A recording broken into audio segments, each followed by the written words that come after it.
හොඳයි. අපි කලින් අවස්ථාවේදී ට්‍රාන්සිස්ටරය වර්ධකයක් ලෙස භාවිතා කිරීම අධ්‍යයනය කළේ. ට්‍රාන්සිස්ටරයක් වර්ධකයක් ලෙස. අද අපි ඉගෙන ගන්නේ ට්‍රාන්සිස්ටරය ස්විච්යක් හැටියට භාවිතා කිරීම. ස්විච්යක් ලෙස. ට්‍රාන්සිස්ටරයේ වර්ධකයක් ලෙස භාවිතයේදී අපි ලාක්ෂණික දෙකක් හඳුනාගත්තා. ට්‍රාන්සිස්ටරයකට අදාළ වන ප්‍රස්ථාරයන් දෙකක් සැලකුවා. එකක් තමයි ප්‍රධාන ලාක්ෂණිකය. ප්‍රධාන ලාක්ෂණිකය. අපි ගත්තේ පොදු විමෝචක අවස්ථාවේ තියෙන NPN ට්‍රාන්සිස්ටරයක්නේ. මෙහෙම විමෝචකය පොදුවේ තියාගෙන තියෙන. විමෝචකයේ පොදුවේ තියෙන NPN ට්‍රාන්සිස්ටරයක් ගත්තේ. NPN. මෙන්න විමෝචකයේ පාදම B සංග්‍රහකයේ පාදමේ ධාරාව IB සංග්‍රහක ධාරාව IC විමෝචකයේ ධාරාව IE. එතකොට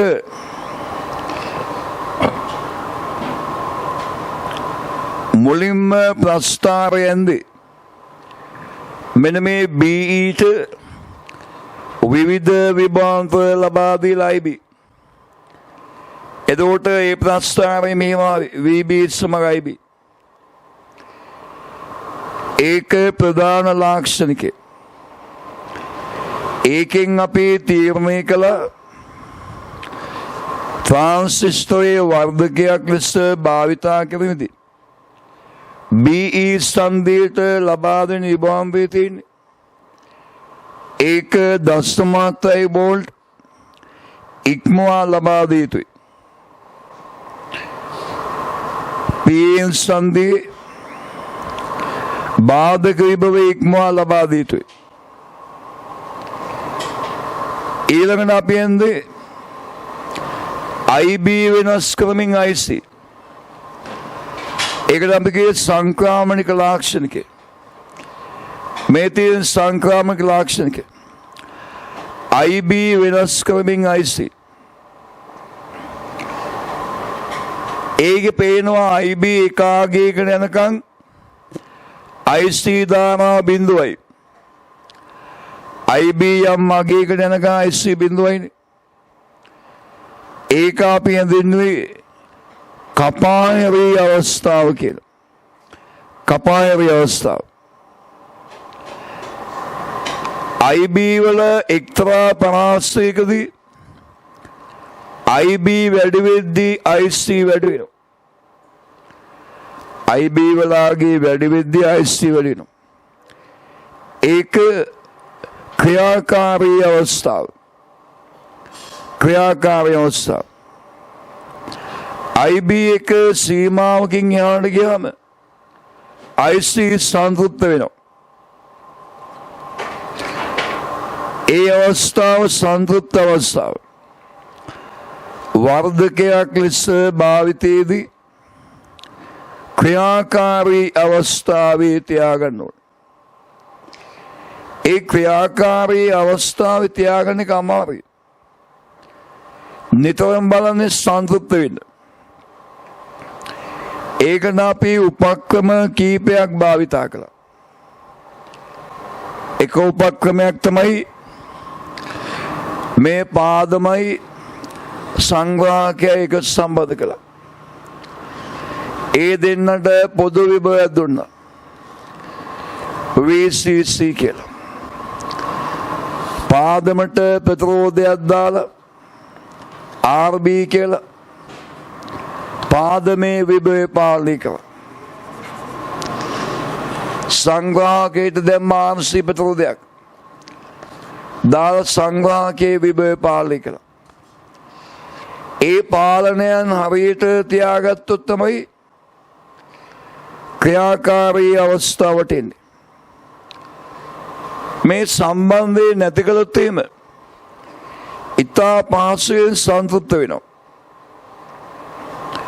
ඉතාම පහසුවෙන් සන්තුෂ්ත අවස්ථාවට එනවා. දැන් බලන්න අද අපි අඳින ඊළඟ ලාක්ෂණිකය ප්‍රතිදාන ලාක්ෂණිකය ප්‍රතිදාන වෝල්ටීයතාවය VCE වෙනස් කරමින් IC මැනලා දෙන ප්‍රස්තාවය C වල ඉඳන් E වලට වෙනස් විභවාංග ලබා දීලා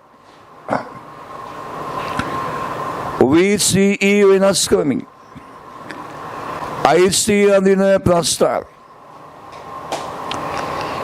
ඒ ප්‍රස්තාවයේ අඳින පරිපතය අපි කලින් අවස්ථාවේ හදාගත්තා. ඒ පරිපතේ භාවිතයෙන් C වල ඉඳන් E වල තියෙන විභවාංගය වෙනස් කරමින් එක එක VC අගයන් සඳහා IC මනින. මේක කරන්නේ IB එක එක අගේ තියාගෙන IB බිඳුවේ තියාගෙන VCE වෙනස් කරමින් IC මනින. IB මයික්‍රෝ ඇම්පියර් දෙකේ තියාගෙන VCE වෙනස් කරමින් IC මනින. IB මයික්‍රෝ ඇම්පියර් හතරේ තියාගන්නවා VCE වෙනස් කරමින් IC මනින. ඔය විදිහට IB වල විවිධ අගයන් සඳහා VCE සමග IC විචලනයේ ප්‍රස්තාවයක් අඳිනවා. ඒක කියන්නේ ප්‍රතිදාන ලාක්ෂණිකය. එන්න මේ විදිහට එන්නේ. මේ හැඩේ එන්නේ කොහොමද කියන එක අපිට ඒ ලෙවල් දැනුමින් තේරුම් ගන්න අමාරුයි. මේ ප්‍රස්තාවය මතක තියාගන්න ඕනේ. VCE සමග IC. මෙතන VCE සමග IC. VCE සමග IC. මේ IB බිඳුවේදී IB මයික්‍රෝ ඇම්පියර් දෙකේදී IB මයික්‍රෝ ඇම්පියර් හතරේදී IB මයික්‍රෝ ඇම්පියර් හයේදී IB මයික්‍රෝ ඇම්පියර් අටේදී IB මයික්‍රෝ ඇම්පියර් 10දී මේ ප්‍රස්තාවයේ මේ හැඩයට එනවා. මේක අඳින්නේ විත්‍ය විභාගෙදී. ඒ නිසා මේකේ හැඩේ මතක තියෙන්න ඕනේ. එන විදිහට තේරුම් ගන්න බෑ. ඒ උසස් පෙළදී සමාන දේවල් එහෙම කරන්න වෙනවා. සම්පූර්ණ පාඩම අධ්‍යයනය කරන්න නැති ඉඳ. මේක තමයි ප්‍රතිදාන ලාක්ෂණිකය. ඒකෙ මෙන්න මෙතන නිරූපණය වෙන්නේ කපාහැරි අවස්ථාව. මෙතනින් නිරූපණය වෙන්නේ සංතෘප්ත අවස්ථාව. මේ තමයි ක්‍රියාකාරී අවස්ථාව. ක්‍රියාකාරී අවස්ථාව. දැන්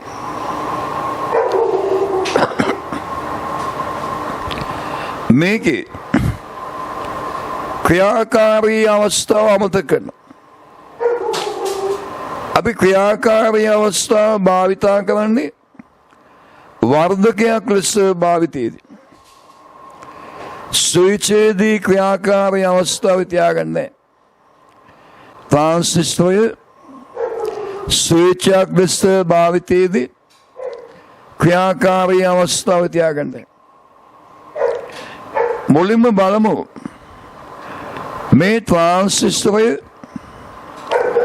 ස්විච්චයක් ලෙස භාවිතා කිරීමේ හැකියාව. අන්නේ හැකියාව අධ්‍යයනය කරන්න. මෙන්න මේ ක්‍රියාකාරී අවස්ථාව අයින් කරන. ක්‍රියාකාර ව්‍යවස්ථාව අයින් කරනවා.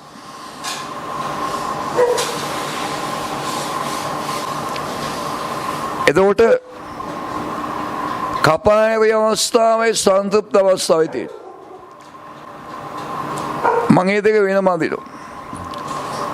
මෙන්න කපාය ව්‍යවස්ථාව VCE සමග IC විචලනය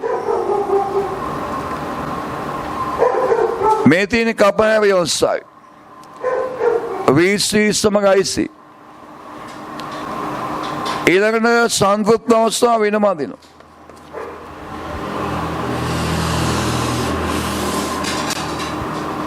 සංතෘප්ත අවස්ථාවේ VC සමග IC මෙතෙන් මේ කපාය ව්‍යවස්ථාව මේ සංතෘප්ත අවස්ථාවේ බලන්න මෙන්න මේක උන් තේරුම් ගන්න. කපාය අවස්ථාවේදී VC වලගේ කොච්චර වැඩි වුණත් IC බිඳුවට ආසන්නයි. IC බිඳුවට ආසන්නයි. කපාය අවස්ථාවේදී VCE වලගේ කොච්චර වැඩි වුණත් IC බිඳුවට ආසන්නයි. අපි ගන්නේ කපාය අවස්ථාවේදී IC බිඳුවයි කියලා. IC බිඳුවයි. කපාය අවස්ථාවේ IC බිඳුවයි. සංතෘප්ත අවස්ථාව බලන්න. IC මොනාගේ වුණත් VCE බිඳුවට ආසන්නයි.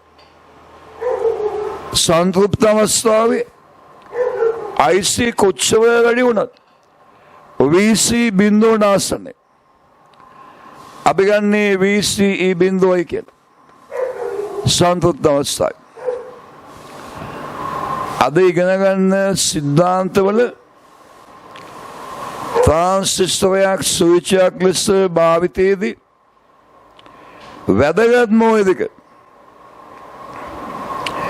ප්‍රස්ථානය අපි හිතලා ගත්තේ නැති හින්දා මේ දෙක කටපාඩම් කරන්න වෙනවා. කපාය අවස්ථාවේදී IC බිඳුවයි. සංතෘප්ත අවස්ථාවේදී VC බිඳුවයි. ඔය දෙක හොඳට මතක තියෙනවා. මේකෙන් තමයි අපි තර්ක කරන්නේ. කපාය අවස්ථාවේ IC බිඳුවයි. සංතෘප්ත අවස්ථාවේ VC බිඳුවයි.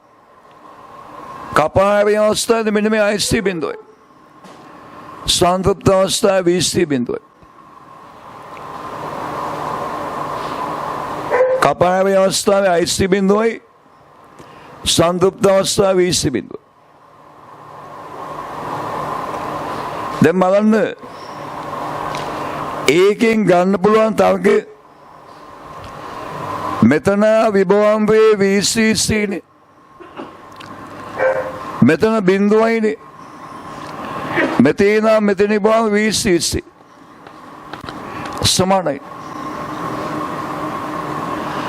IC RC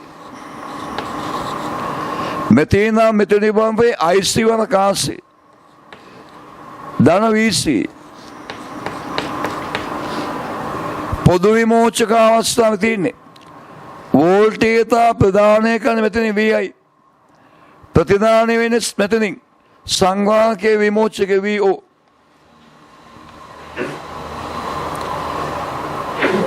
බලන්න කපාය අවස්ථාවේ IC බිඳුවයි. IC බිඳුව නම් මේ කැල බිඳුවනේ. එනවා VCC සමානයි VC. කපාය අවස්ථාවේ IC බිඳුවින්ද මෙන්න මේ VC තියෙන්නේ. මේ VC වලගේ මෙතන විභවම්වේ මේ විභවම්වේ සමානයි. VCE සමානයි VCC. කපාය අවස්ථාවේ VCE සමානයි VCC. VC කියන්නේ VC කියන්නේ ප්‍රතිදාන වෝල්ටේජය. මෙතන විභවම් V බිඳුවයි. එහෙනම් VC කියන්නේ V බිඳුව. කපාවේ අවස්ථාවේදී ප්‍රතිදාන වෝල්ටීයතා VO සමානයි VCC. කපාවේ අවස්ථාවේදී VO සමානයි VCC. පටන් ගන්න VO කපාවේ අවස්ථාවේදී IC බිඳුවයි කියලා. IC බිඳුව නම් මෙයාට විභවම වෙන්නේ. එහෙනම් මේ මුල් ලබාද විභවම මෙයාට එන්නේ. VC කියන්නේ VCC. ඒකමයි VO කියන්නේ VCC. ආපහු බලන්න. මෙතන මෙතන විභවම වේ VCC සමානයි ICRC. දැන් මෙතන විභවම වේ VC. සංතෘප්ත අවස්ථාවේදී VC බිඳුවයි. කපාවේ අවස්ථාවේ IC බිඳුවයි. සංතෘප්ත අවස්ථාවේ VC බිඳුවයි. VC බිඳුවයි එනා VCC සමානයි ICRC. සංතෘප්ත අවස්ථාවේදී මෙයාගේ විභවන්තය සංතෘප්ත අවස්ථාවේ මෙයා බිඳුවයිනේ. VC බිඳුවයි. ප්‍රතිදාන වෝල්ටීයතා VO බිඳුවයි. එහෙනම් මේ VCC මෙයා තියෙන. සංතෘප්ත අවස්ථාවේ VCC මෙයා තියෙන ICRC. කපාවේ අවස්ථාවේ VCC තියෙන මෙතන. ඔය තාරක දෙක භාවිතා කරලා ට්‍රාන්සිස්ටරයේ ස්විච් එක අවස්ථාවේ මූලධර්ම හඳුනා ගන්න පුළුවන්. මේක තමයි තාපකේ. කපාවේ අවස්ථාවේදී IC බිඳුවෙන්ද VC සමාන VCC. සංතෘප්ත අවස්ථාව VC බිඳුවයි. එහෙනම් VCC සමානයි ICRC. දැන් අපි භාවිතා කරමු සාමාන්‍ය යාන්ත්‍රික ස්විච් එකක් තියෙන පරිපථයක ලක්ෂණ. යාන්ත්‍රික ස්විච් එකක් තියෙන පරිපථයක ලක්ෂණ මේ විදිහට. විදුලි බල්බයක් දැල්වන්න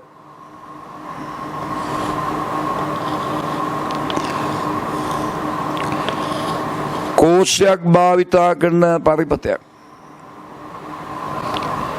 විදුලි බල්බයක් දැල්වන්න කෝෂයක් භාවිතා කරන පරිපථයක්. මේකේ ස්විචේ විවෘත වෙලා තියෙද්දි මේ ස්විචේට මොන විභවම් වේ ලැබුණත් දානවා බිඳුවයි. මොන විභවම් වේ ලැබුණත් දානවා බිඳුවයි. මේ කෝෂය වගේ මොන විභවම් වේ දුන්නත් විවෘත ස්විච් එක ස්විචේ විවෘත අවස්ථාවේ මොන විභවම් වේ දුන්නත් දානවා බිඳුවයි. මේ විදිහට යාන්ත්‍රික ස්විච් එකක් විවෘත අවස්ථාවේ යාන්ත්‍රික ස්විචේ විවෘත අවස්ථාවේ මොන විභවම් වේ දුන්නත් දානවා බිඳුවයි. එහෙනම් ට්‍රාන්සිස්ටර් මේ කපාවේ අවස්ථාවේ ඒ වගේ තියෙන මොන විභවම් වේ ප්‍රතිදාන VC මොකක් උනත් IC බිඳුවයි. යාන්ත්‍රික ස්විච් එකක් විවෘත වෙලාවේ මොන විභවම් වේ දුන්නත් දානවා බිඳුවයිනේ. ට්‍රාන්සිස්ටරයක් ස්විච් එකක් ලෙස භාවිතා කිරීමේ හැකියාව සලකා බලන්න. අපි යාන්ත්‍රික ස්විච් එක ගුණ බලමු. යාන්ත්‍රික ස්විච් එක අපි අතින් ක්‍රියාත්මක ස්විච් තියෙන එකක්. හිතන්න මේම විදුලි බල්බයක් දැල්වන්න කෝෂයක් සහ ස්විච් එකක් භාවිතා කරන පරිපථයක් ගැන. විදුලි බල්බයක් දැල්වන්න කෝෂයේ ස්විච් එක මේ ස්විචේ විවෘතව තියෙන්න පුළුවන්, ස්විචේ සංවෘත වෙන්න පුළුවන්. මේ ස්විචේ විවෘතව තියද්දී මෙයාගෙන් මේ දෙන විභාගය මෙතෙන් එනවනේ.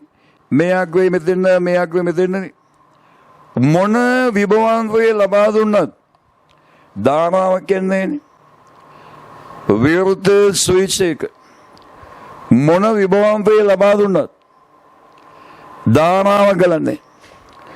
විවෘත ස්විච් එක විභවාන්තය සමග ධාරාව වෙනොත් මොන විභවාන්තය දුන්නත් මේ ස්විචෙන් ගලන ධාරාව බිඳුවයි. ස්විචේ සංවර්ධනය කියලා දන්න. අපි ස්විච් වලට ප්‍රතිරෝධයක් නැහැ කියලා ගන්නේ. අපි ගණන් අදිද්දී ස්විච් වල ප්‍රතිරෝධය ගන්න නැහැ. ස්විච් එකට ප්‍රතිරෝධයක් නැහැ. ප්‍රතිරෝධයක් නැති එකකින් මොන ධාරාව කියලා තිබුණක් නැහැ. එහෙනම් මේ ස්විචේ සංවර්ධනය තියාගෙන මෙයාගේ මොන ධාරාව කියත් එයාගේ විභවම බිඳුවයි. සංවර්ධන අවස්ථාවේ ගලන ධාරාව මොකක් වුණත් විභවම බිඳුවයි. එතකොට බලන්න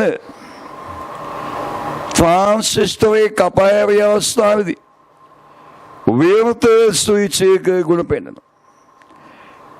කපායරි අවස්ථාවේ VC මොකක් වුණත් IC බිඳුවයි. යාන්ත්‍රික ස්විචේ ලබා දෙන විභව මොකක් වුණත් ධාරාව බිඳුවයි. කපායරි අවස්ථාවේදී විවෘත ස්විච් එක ගුණ පෙන්නනවා. පොදු විමෝචක අවස්ථාවේ තියෙන NPN ට්‍රාන්සිස්ටර් කපායරි අවස්ථාවේදී විවෘත ස්විච් එක ගුණ පෙන්නනවා. ඒ වගේමයි යාන්ත්‍රික ස්විච් සංවර්ධන වෙලාවේ මොන ධාරාව ගියත් විභවම බිඳුවයි.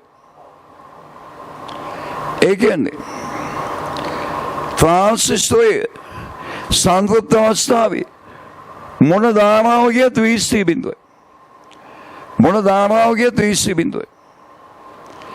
එහෙනම් ට්‍රාන්සිස්ටරේ සංවෘත අවස්ථාවේ සංවෘත ස්විච් එක ගුණ පෙන්නනවා.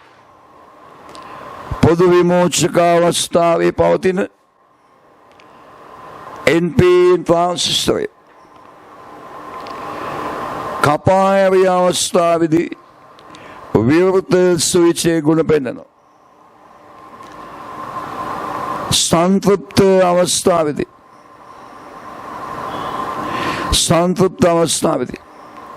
සංවර්ධන ස්විච් එක ගුණ පෙන්නනවා. එනම් ට්‍රාන්සිස්ටර් කපායරි අවස්ථාවේ සංතෘප්ත අවස්ථාවේ පවත්වා ගත්තොත් ස්විච් එකක් ලෙස භාවිතා කරන්න පුළුවන්. ක්‍රියාකාරී අවස්ථාවේ තියාගත්තොත් වර්ධකයක් ලෙස. කපායරි අවස්ථාවේ සංතෘප්ත අවස්ථාවේ තබා ගත්තොත් ස්විච් එකක් හැටියට. කපායරි අවස්ථාවේදී විවෘත ස්විච් එක ගුණ පෙන්නනවා. සංතෘප්ත අවස්ථාවේදී සංවර්ධන ස්විච් එක ගුණ පෙන්නනවා.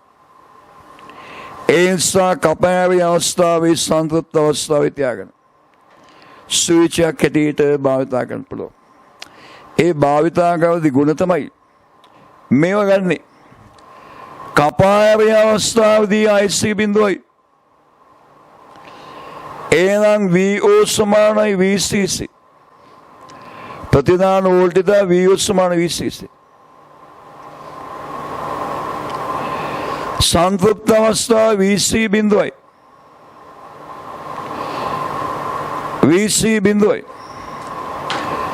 ඒ නිසා VCC සමාන ICRC. බලන්නද මේ VCE වලගේ කපායරි අවස්ථාවේදී VCE ප්‍රතිදාන වෝල්ටේජ VCC සමානයි. මේ කපාවේ අවස්ථාවේ සංතෘප්ත අවස්ථාවේදී VC බිඳුවයි මේ VCC කියන්නේ ක්‍රියාකාර උද්‍යෝතින වෝල්ටේජය. කපාවේ අවස්ථාවේදී VC කියන්නේ ප්‍රතිදාන වෝල්ටේජය. VCC සමානයි. සංතෘප්ත අවස්ථාවේ ප්‍රතිදාන වෝල්ටේජය බිඳුවයි. එහෙනම් ප්‍රතිදාන වෝල්ටේජය බිඳුව නම් සංතෘප්තයි. ප්‍රතිදාන වෝල්ටේජය VCC නම් කපාවේ. එහෙනම් ප්‍රතිදාන වෝල්ටේජය බිඳුවයි VCC අතර තියෙනවා ක්‍රියාකාරී වෙනවා. ක්‍රියාකාරී අවස්ථාවේදී VCE වලගේ ප්‍රතිදාන වෝල්ටේජය ක්‍රියාකාරී අවස්ථාවේ ප්‍රතිදාන වෝල්ටේජය බිඳුවට වැඩි VCC වලට අඩුයි. ක්‍රියාකාරී අවස්ථාවේ සංතෘප්ත අවස්ථාවේදී VC බිඳුවයි. කපාවේ අවස්ථාවේදී VC කියන්නේ VCC.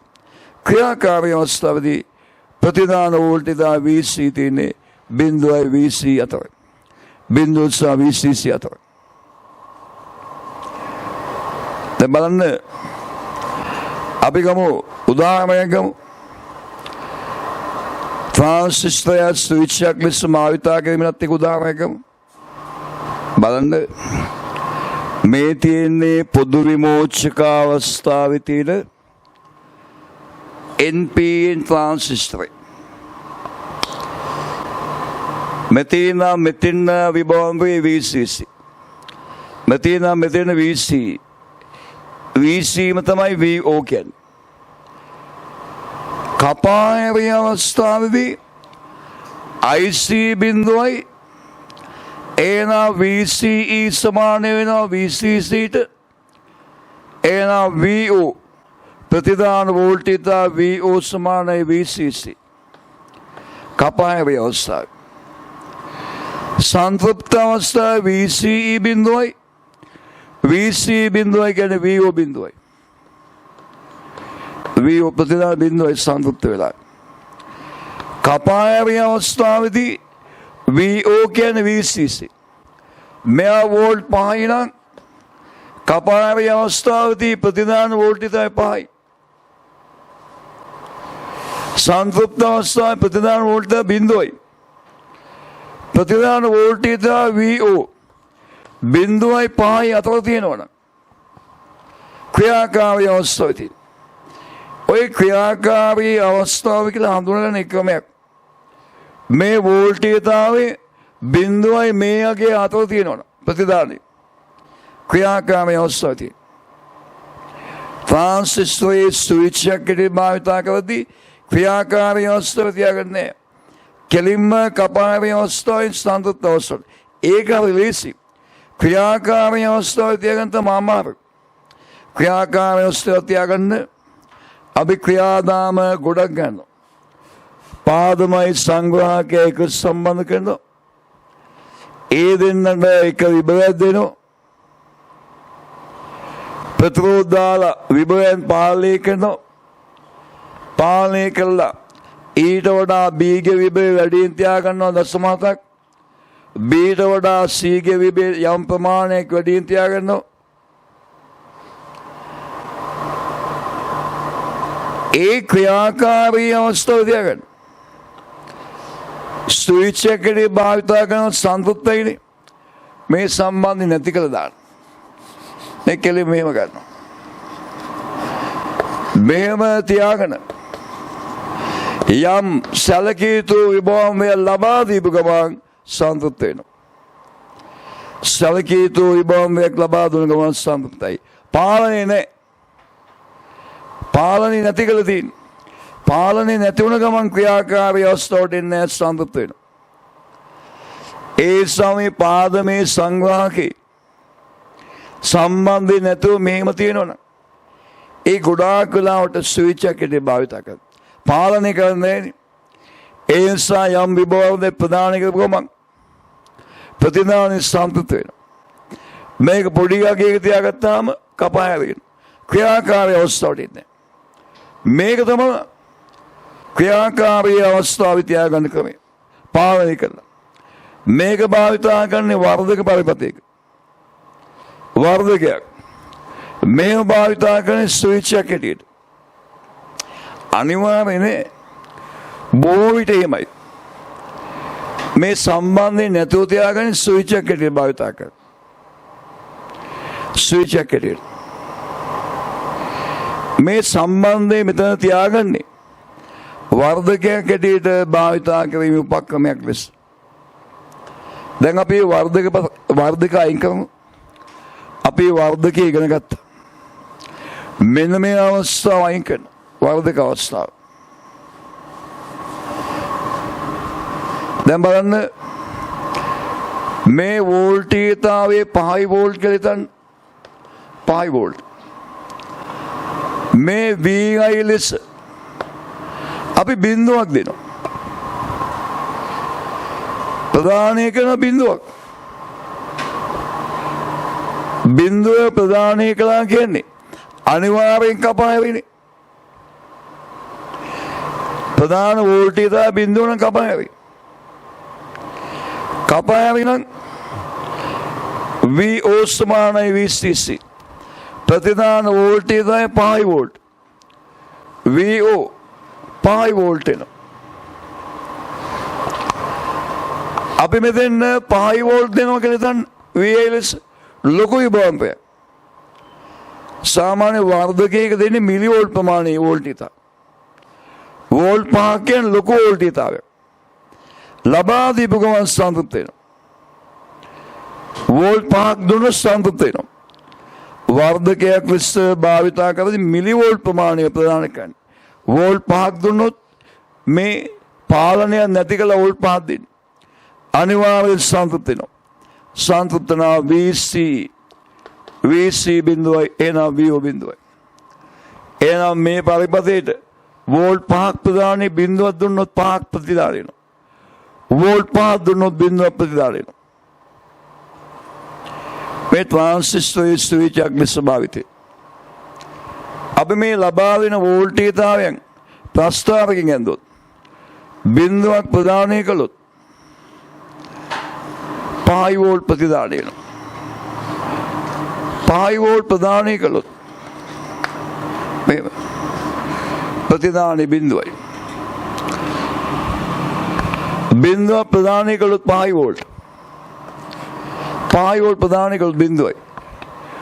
ඔය ට්‍රාන්සිස්ටරයේ ස්විච්යක් ලෙස භාවිතා කරන පරිපතේ. සංතෘප්ත අවස්ථාව VC බිඳුවයිනේ. ඒ වෙනාවේ සංග්‍රාහකයේ ධාරාවට කියන්නේ සංග්‍රාහක සංතෘප්ත ධාරාව.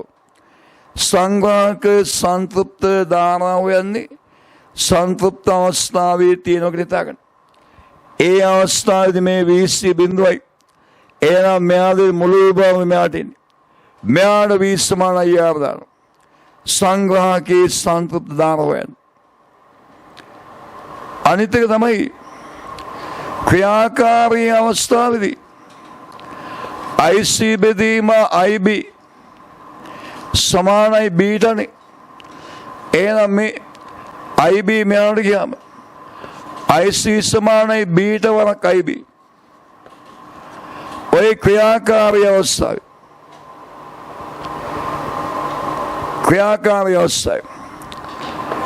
මේ තියෙන්නේ කපායවි අවස්ථාව, ක්‍රියාකාරී අවස්ථාව, සංතෘප්ත අවස්ථාව. ක්‍රියාකාරී අවස්ථාව මෙන්න මේ IC සමානයි බීටා වරක් IB. බීටා වරක් IB. සංතෘප්ත අවස්ථාවේදී IC වලගේ මෙන්න මේ IC වලගේ වඩා මේ IC ට වඩා බීටා වරක් IB විශාලයි. IC ට වඩා විශාල වෙනවා බීටා වරක් IB. මේ සල රේඛාවේ තියෙනකන් IC සමානයි බීටා IB. ඒකෙන් අයින් වෙච්ච ගමන් IC කුඩා වෙනවා බීටා වරක් IB ට වඩා. එහෙනම් සංතෘප්ත අවස්ථාව ගන්න තව ක්‍රමයක්. සංතෘප්ත අවස්ථාවේදී IC කුඩයි බීටා වරක් IB ට වඩා. සංතෘප්ත අවස්ථාවේ VC බිඳුවයි. ඒ නිසා ප්‍රතිදාන වෝල්ටේජය බිඳුවයි. ඒ වගේම IC සංතෘප්ත අවස්ථාවේ IC කුඩා වෙනවා බීට වරකයි බී. හැබැයි මේ සංතෘප්ත වෙන පටන් ගන්න මොහොත තියෙන්නේ. සංතෘප්තේ පටන් ගන්න අවස්ථාව මේ පටන් ගන්න තැනනේ. මේව එකයි අවසානනේ. අන්න එතෙන්ද දාන්න පුළුවන් IC සමානයි බීට වරකයි බී. සංතෘප්ත සීමාව පටන් ගන්න තැන IC සමානයි බීටා වරකයි බී ලෙස ගන්න පුළුවන්. ඒ ට්‍රාන්සිස්ටරේ ස්විච් එකක් හැටියට භාවිතා කරද්දී අනුගමනය කරන මූලධර්ම තේරුණාද? ස්විච් එකක් හැටියට. අවසාන වශයෙන් මේ මතක තියෙන ඕන දෙය කියනවා. කපාවේ අවස්ථාවේදී IC බිඳුවයි VCC සමානයි. මේ වෝල්ටේජය VCට ඒකමයි VO සමානයි VCC. සංතෘප්ත අවස්ථාවේදී VC බිඳුවයි ඒ කියන්නේ VO බිඳුවයි මේ මුළු බවම මෙයාට එන්නේ. ඒ වෙලාවේ මෙයාගේ ධාරාව සංග්‍රහක සංතෘප්තාව කියනවා. ඒක හොයන්නේ V සමානයි IR දාලා V කියන්නේ මේ විභාගය. ඒකවල ඔය ට්‍රාන්සිස්ටරයක් ස්විච් එකක් ලෙස භාවිත කරනවා. අපි ඊළඟට බලමු ස්විච් සම්බන්ධයෙන් තියෙන ගණන් හඳුන්වීම. ට්‍රාන්සිස්ටරයේ ස්විච් හැටියට භාවිතය ගණන් හඳුන්වීම.